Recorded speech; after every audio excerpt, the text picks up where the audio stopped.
you can see the basic guts of a music box. Actually, this is a naked music box because the box is gone. It's just the guts.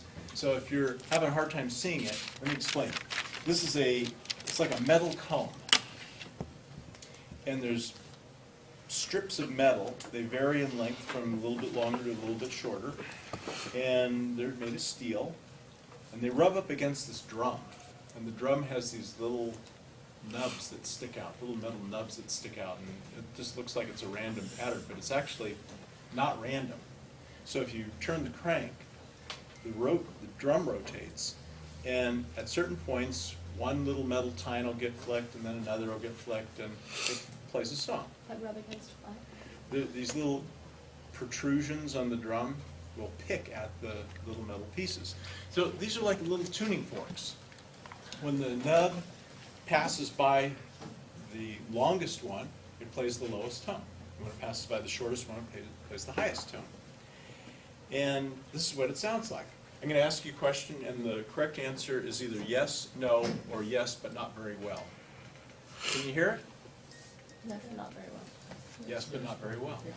Maybe you can hear it more in the front than in the back. So as I turn the crank, I can physically see, the different little tuning forks rising and falling, and I can't hear it very well either. Why do you suppose it's so soft, the sound? Jake?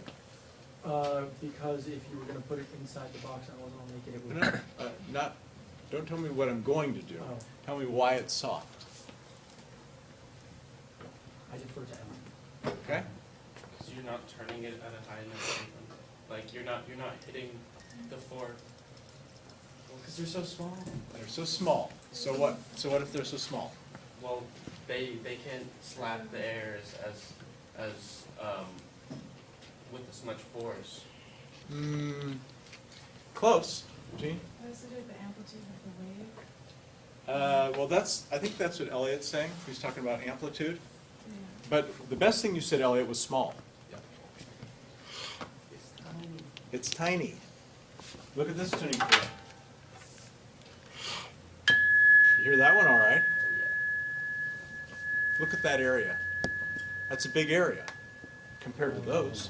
And so when this slaps against the air, it hits a lot more air molecules. When the little one and the little tines hit against the air, they hardly hit any air molecules, and so you don't have much sound produced. So now, the music box, think about what the box does.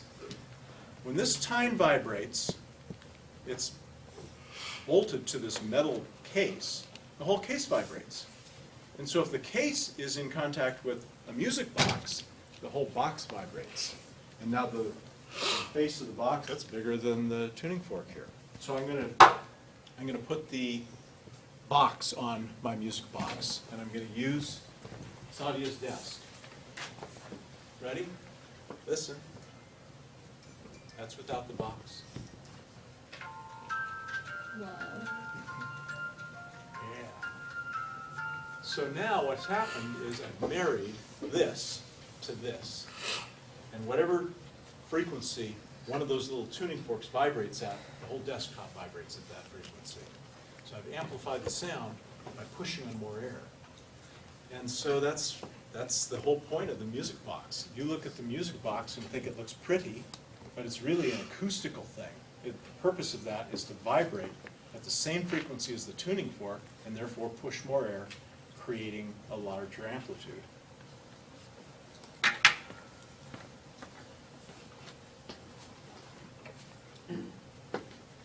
Here's another example of that.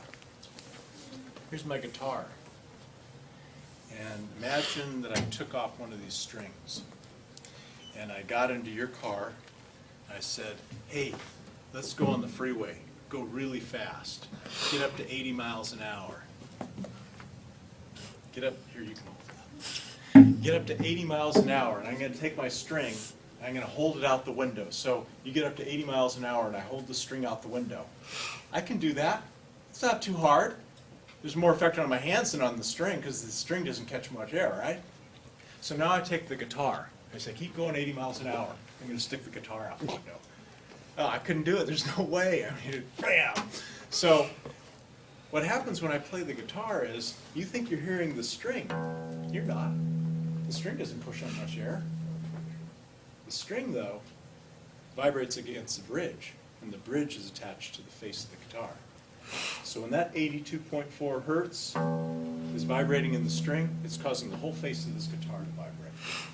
So if you're not moving a lot of air, you've got to marry that vibrating thing to something that will move a lot of air. For the music box, it's the box itself. For the guitar, it's the face of the guitar.